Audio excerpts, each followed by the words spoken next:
Hi, this is Noonie, and I'm making a commentary to go along with this first-person video of me playing a Protoss vs. Protoss match on the WCG map Gaia.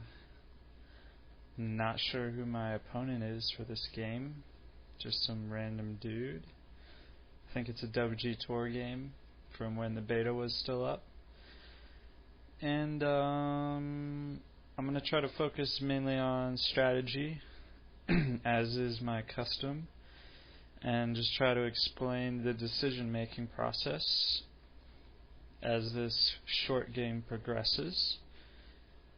And I apologize if if you're looking at a bunch of useless actions. I think my APM for this game was around 350. And it did not need to be, but that's just how I feel comfortable playing, so sorry you have to look at all this crap. Anyway, there are a lot of things that I've already thought about in advance of the game.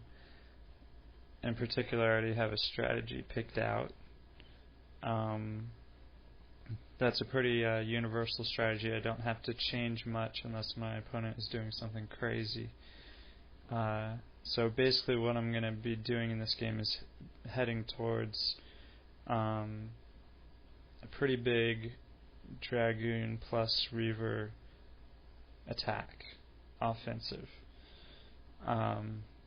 So at about the time when my opponent would be expanding, I'd want to be able to go and get an attack together. So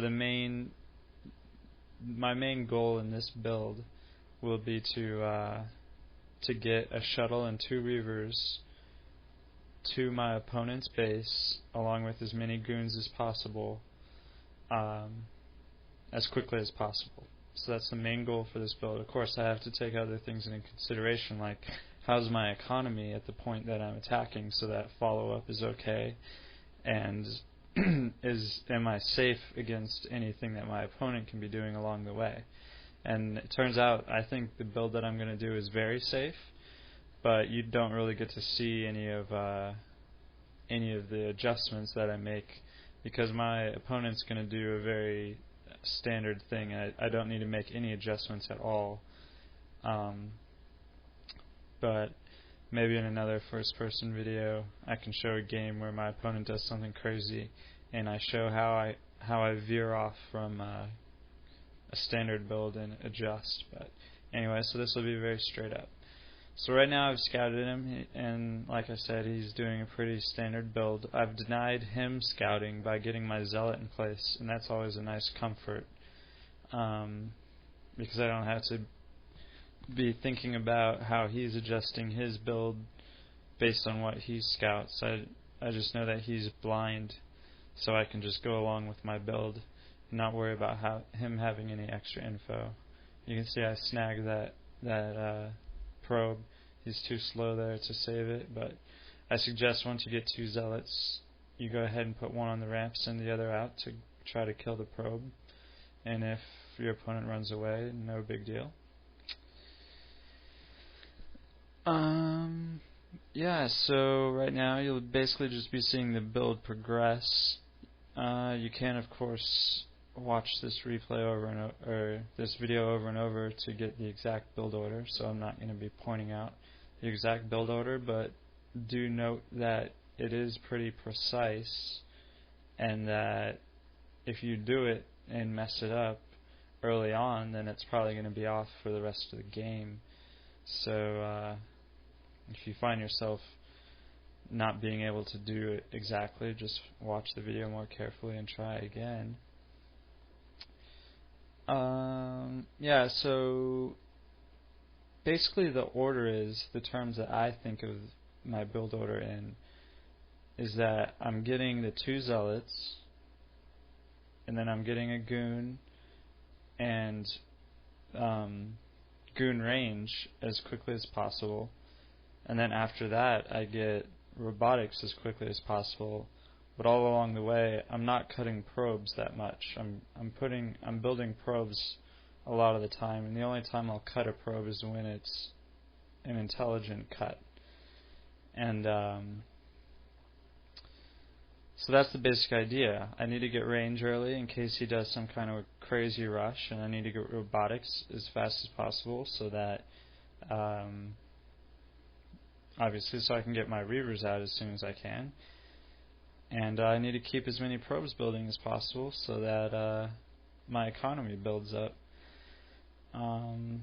So the exact build order that you're watching is just how I've figured it out to be the best. And so I'm going to get the observatory before I build a shuttle. And there is a different way to do this build where you build a shuttle, you get your second gateway slower, and you get the shuttle as soon as the robotics is finished. But in this particular replay, I'm doing a little different thing. I'm not sure which exactly is better. Of course, if you build the shuttle before the observer, then your Reavers will come a little bit quicker. I haven't done enough tests, though, to really compare the two builds. Doesn't make a huge difference. So anyway, I get that observer out a little sooner, and my Reavers will eventually come a little later. He has an observer 2, as you just saw some seconds ago, and I retreat my observer. I really don't want my observer to die because I'm only going to be building 1. And then I build that shuttle, I got a Reaver coming, I'm going to have another Reaver coming. I don't want my single observer to die.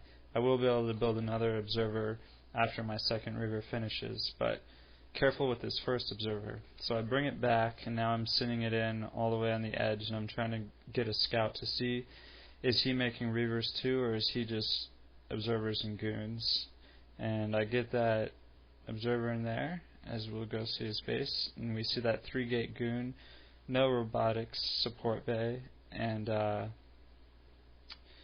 then I see that nexus, and the nexus is already built quite a bit, so I know that he's absolutely not getting Reavers anytime soon. It's safe for me to send my troops out, because there's no way he can have any kind of offensive right now. And I think I'm going to go kill the probe that he has hiding at the top left, and then I'll send my army over to his base as soon as possible. And what you'll see is my shuttle, well, I brought it over to my natural there. I'm going to put it back to my robotics. And it's going to pick up that Reaver, and then it's going to go straight down so that I'm not wasting any time. I mean, my build order, I have the build order to get the Reavers out as soon as possible, and I want to do the build order justice by actually sending the Reavers over to his base as soon as I can.